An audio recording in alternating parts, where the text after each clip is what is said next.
Tribalism is a cancer that has etched itself in the country, and though many have talked about it, nothing seems to change. Huwezi fanyia mtu mwingine ambaye anahitaji pengine anahitaji huduma yako ile inastahili, either ni hospitali, pengine iwe ni kwa huduma ya uchukuzi, utapata tu kabila zenyewe zinahudumiana zenyewe kwa zenyewe. Wengine watakosa hiyo huduma kwa sababu ya ule ukabila. The nation of 40 million people, blessed with 42 tribes, has sunk into a place of complacency, a place where we have accepted the vice and moved on. But there is a man who refused to give up and has taken up the course to change the mindset of the people and bring hope and shine the light back on sanity. Jafar Isaaq decided he will fight the cancer one step at a time. Tribal, or we are perceived to be tribal. We may not be tribal, but there are people who are using tribalism as a defensive mechanism for their own selfish interest. Concern really was poverty, corruption, and what each and every one of us as an individual could do to curb that cancer that we have in this country, and how we can improve the lifestyle of the common man. In earnest, Isaaq sought a way in which he could engage with Kenyans at the grassroots level to create awareness and educate them on better choices.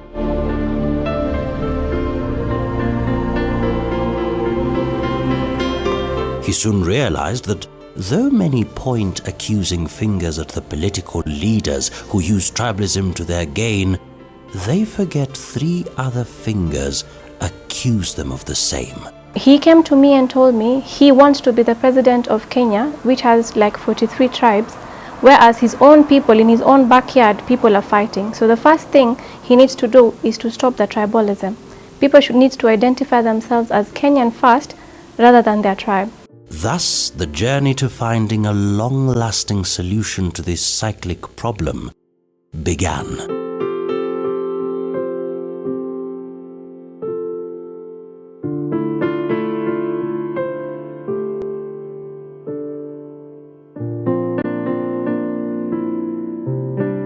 The first step of A Walk of My Life was taken in Mombasa County, under the showers of the Kenyan sky, as if to bless the journey.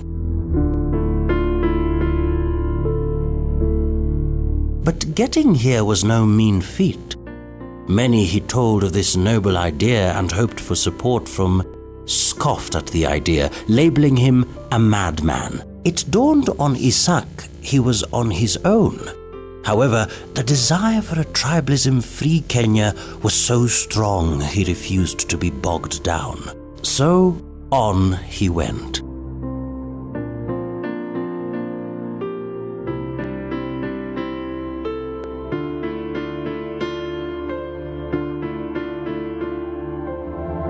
Striving to meet the everyday Kenyan person, knowing there is still a lot of beauty left, and in beauty there is hope.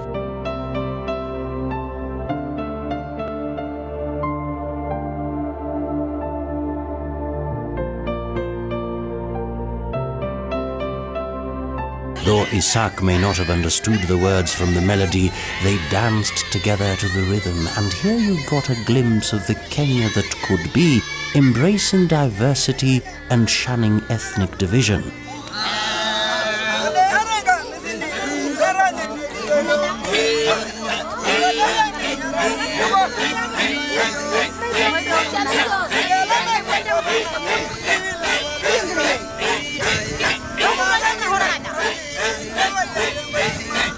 As Isaaq shook hands with the people, relaying his message, many listened, acknowledging indeed there is a problem.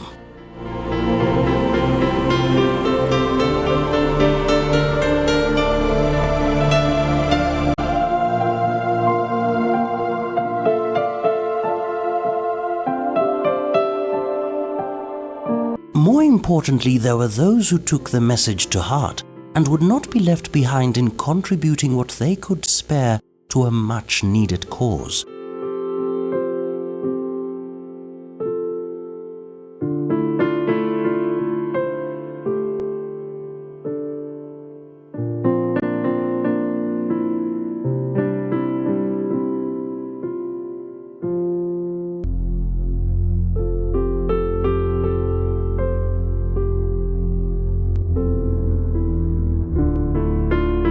From this he got the impetus to carry on from village to village, carrying this message of change. That's why I'm saying it's not really a policy. It's more of sycophants. The sycophants towards this guy because he's from. He's the kind of guy. You know, he looks after their interests. Tuje pamoja. Tuachane watu wametudanganya tangu zamani. Wachana na yule kabila yako, anakuambia kabila yako ambaye hafanyi kitu. Mimi si kabila yako, mimi ni Mkenya mwenzako. Kuja tukutane tubadilishe Kenya. Muko tayari? Tuko tayari. Haya, swali lingine nauliza. Kenya wako na tabia kuchukua shilingi 200 kupiga kura. Mko na habari hiyo? Iko tabia hiyo. Kwa nini tuwe na hii tabia? Tabia kama hiyo sasa. Kwa nini hii kitu? Inaweza wachwa? Inaweza achwa. Una hakika? Mnafikiri tunaweza wacha? Hiyo kitu sio rahisi. Sio rahisi kwa sababu naogopa. Kuna ule hutu wa ukabila ambao huko. Yes. Na huyu binafsi unatumiwa na matajiri. Ambapo watakuja tuko mwenye kura. Na kwa sababu amekuwa tu ako na shida mahali pale alimuacha. Akimrudia na hiyo tu kwamba nataka kukupatia kitu kidogo, nataka unipigie kura. Hiyo tu tabia kwa sababu na maskini pia anahitaji kukula kitu. Hata kosa kuchukua. Basi mimi nina maono hapa yangu sasa. Shilingi 200. Unajua ni pesa ngapi kwa siku kwa mwaka 5? Peni mbili. Peni mbili na nini kwa siku? Kama uliweza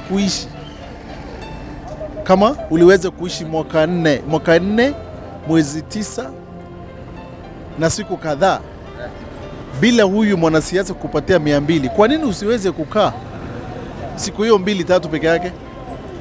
Kwa hivyo mimi naona si umaskini, tabia ndio mbaya. Each step drawing him ever closer to Nairobi.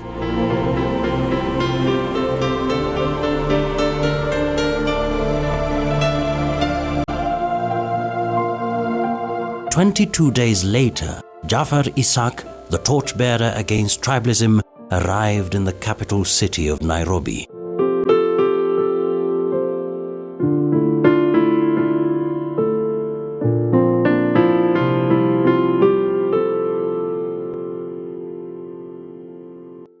The journey was not without personal challenges that would take a toll on him financially as well as on his family.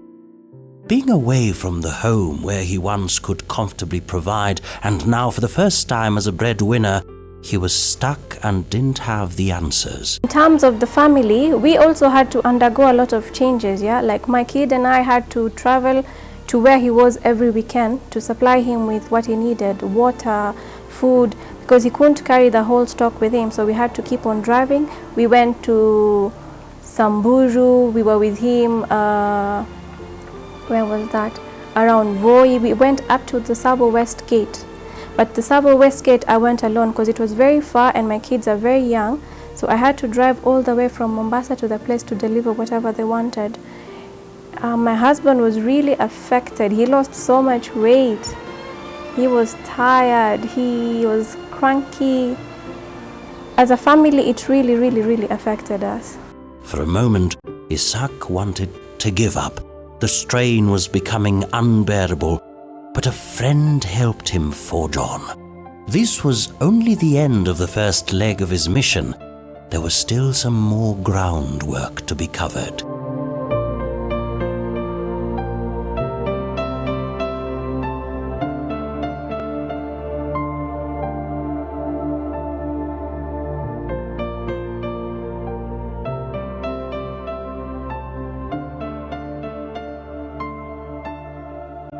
In Nairobi once again, Isaaq rallied opinion shapers to support his vision as he embarked to start the second phase of this journey.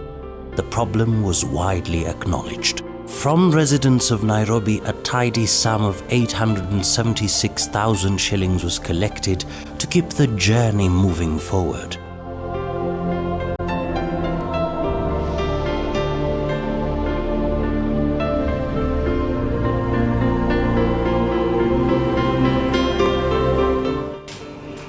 then the realization that perhaps the dreams and aspirations of one man is not enough. Perhaps a need to find out what exactly touches the hearts of Kenyans, what exactly aspires Kenyans. And everywhere around us, there are bound divisions that set people apart in this country. On the basis of clan, in places where people have the same religion and they speak the same language, the clan becomes the dividing issue. Divided on the basis of class. Jaffa is focusing on ethnicity, but we also, divided on the basis of race. Those of you remember when Iliki wanted to be president, he was whipped, and that's part of our history. There are some people who think that Kenyans who are Europeans or South Asians should not run for political office. So in fact, race is so critical, but we rarely talk about it. Religion and region, gender, generation, nationality, and even occupation. The other day I heard somebody say that pastorists are always on the run. That's why they can't lead. You need agriculturists because they are, permanent and they think about permanency.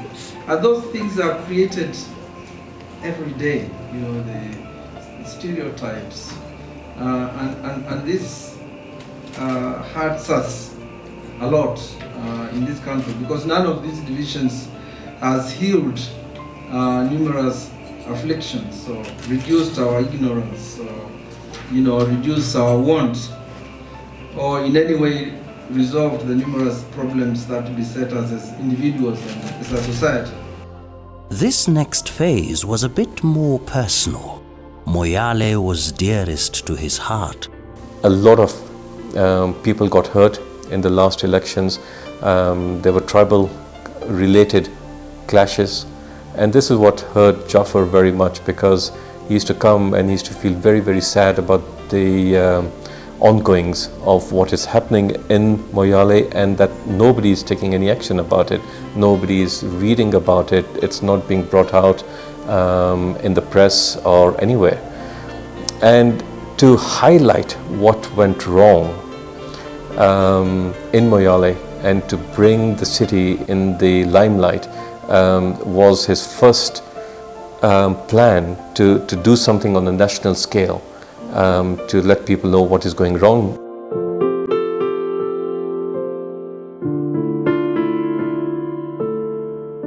With the issues of Moyale plaguing his mind, each step was one of purpose and resolve to fight the mindset of tribalism.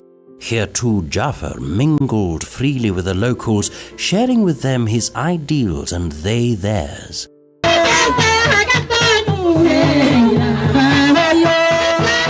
Though the situation on ethnic division may seem currently bleak, there is one place where for a moment it is forgotten in song and dance.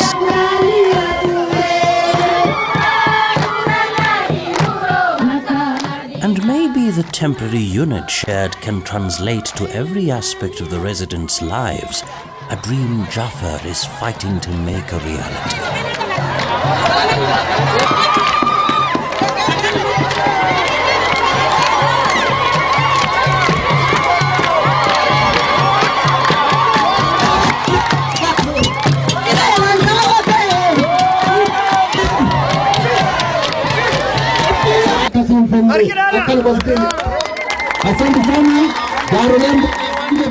The locals here made him believe his mission is not a lost cause. Coming together under the scorching Moyale sun, those who bought into the bigger picture brought what they had, lending a hand to the cause, not because they had much to give, but for a better Kenya, it was worth the sacrifice. And from the support Isaac got 4.5 million shillings, he knew fighting tribalism was not an impossible dream. Moving the masses is never easy, but the ideal is one that is necessary for the country to move forward. It will take the initiative of Kenyans to save Kenyans. A walk of my life proved it can be a reality. The second phase ended as the sun set in Moyale, but the drive to end tribalism is far from over. And soon the journey to wake Kenyans up and fight the cancer killing their future will start once more. It's not about rallies.